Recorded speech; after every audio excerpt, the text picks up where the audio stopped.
ओंकार ओडिया। नमस्कार फ्रेंड्स, ओंकार ओडिया चैनल रे आपण मानक स्वागत।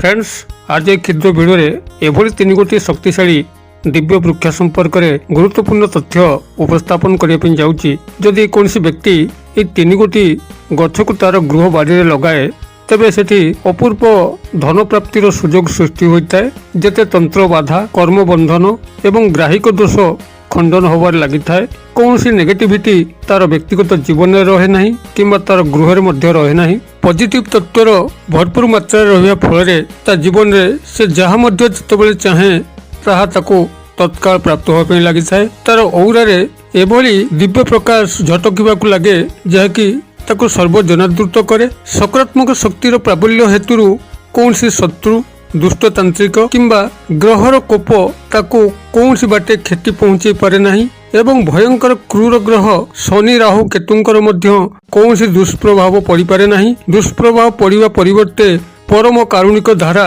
से व्यक्ति उपरे प्रभावित होवाई लगे। एते शक्तिशाली वृक्ष माने जहाँ कि मु अत्यंत प्रांजल भाषा रे एई वृक्ष मानकर अनवद्य गुण को आपण मानक सह शेयर करूची। आपण केउ स्थान रु आनिकरी गृहर केउ दुगे लगेले आपणकर ए बाबद समस्त लाभ हो पारिबो ताहा मध्य मु वीडियो भितर शेयर करूची। आपण माने धैर्यपूर्वक वीडियो को शेष पर्यंत देखिकरी ए बाबद ज्ञान को आहरण करंतु एवं वीडियो को अनुसरण करिकरी आपण संपृक्त स्थान रु एही गछ गुडी को संग्रह करिकरी विधिमत लगांतु। देखिबे अपना छाई आपनकर कर्म क्षेत्र में उन्नति होपाई लगिबो। जदि चाकरी वृत्ति आज पर्यंत आपनको ढुकी न थाए तेबे ताहा मध्य आपनको प्राप्त होबो। व्यवसाय वाणिज्य स्थल रे भल कारबार होबो। प्रेम प्रणय विवाह रे आपण यथेष्ट उन्नति करिवे।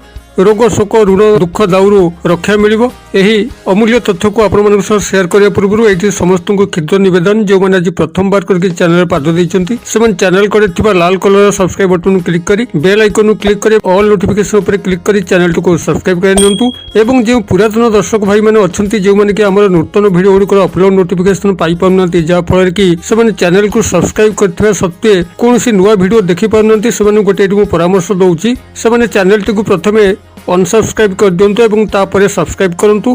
तापरे पुनराय बेल आइकन को क्लिक करिकरी ऑल ऊपर क्लिक करंतु जद्वारा तंकर ए जो टेक्निकल इश्यू रु सेमाने कोनसी नुवा वीडियो रो अपलोड नोटिफिकेशन पाई पन्नती सेमाने पाइबा पे लागिबे। तेबे आसंतु एबे नजर पकेबा एही तीन गोटी दिव्य वृक्ष संपर्क रे जे मन कि केवल आमे विधिमत बाड़ी रे लगेइकरी तार सेवा जत्न कले हमर सकल आशा परिपूर्ण होबा सह समस्त ग्रह दोष खंडन होबो। कोनसी तांत्रिक बा शत्रु वर्गर लोक आमर कौन क्षति करें ना एवं आमर चाकरी वृत्ति उन्नति सागु को व्यवसाय वाणिज्य उन्नति होबो।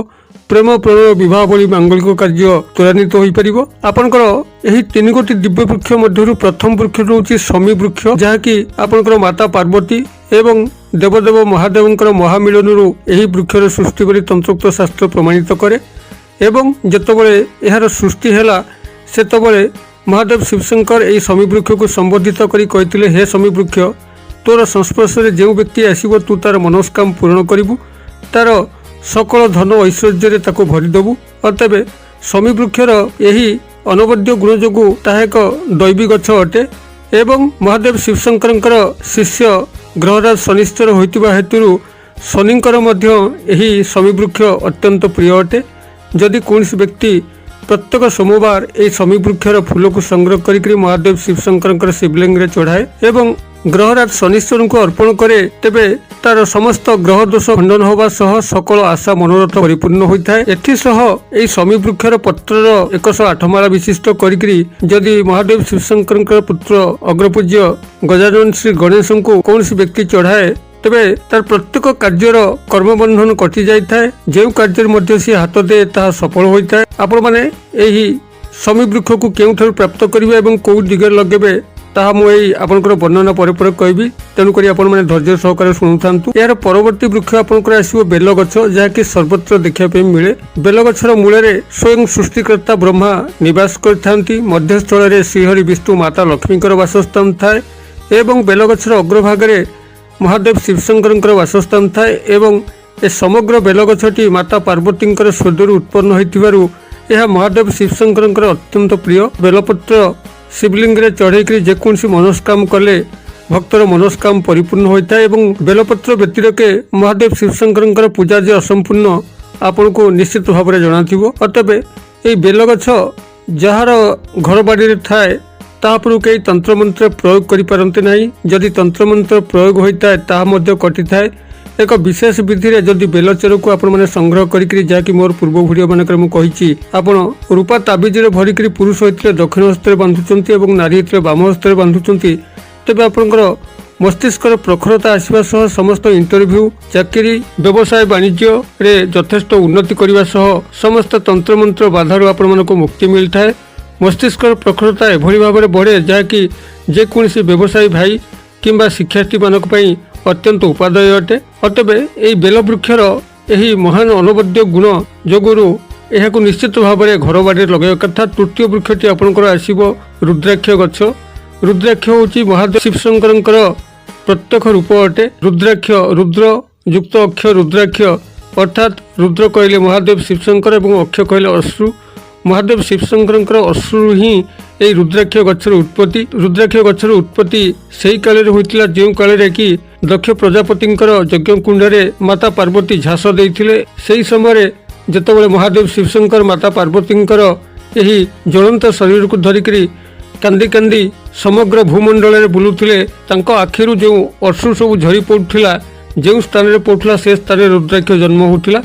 अतबे यही रुद्राक्ष को स्वयं महादेव शिवशंकर प्रत्यक्ष स्वरूप भाव विवेचना करा जाए एवं ये रुद्राक्षटी जो व्यक्तिर घर बाड़ी रहे ता घर समस्त पितृदोष दूर होता है। विशेषकर कालसर्प जोग दूर होता है जितेबाला कौन व्यक्तिर जीवन में बारंबार दुर्घटनार संभावना थाए किंबा जो कार्य घर बाहर की जाए तार दुर्घटना घटी थाए।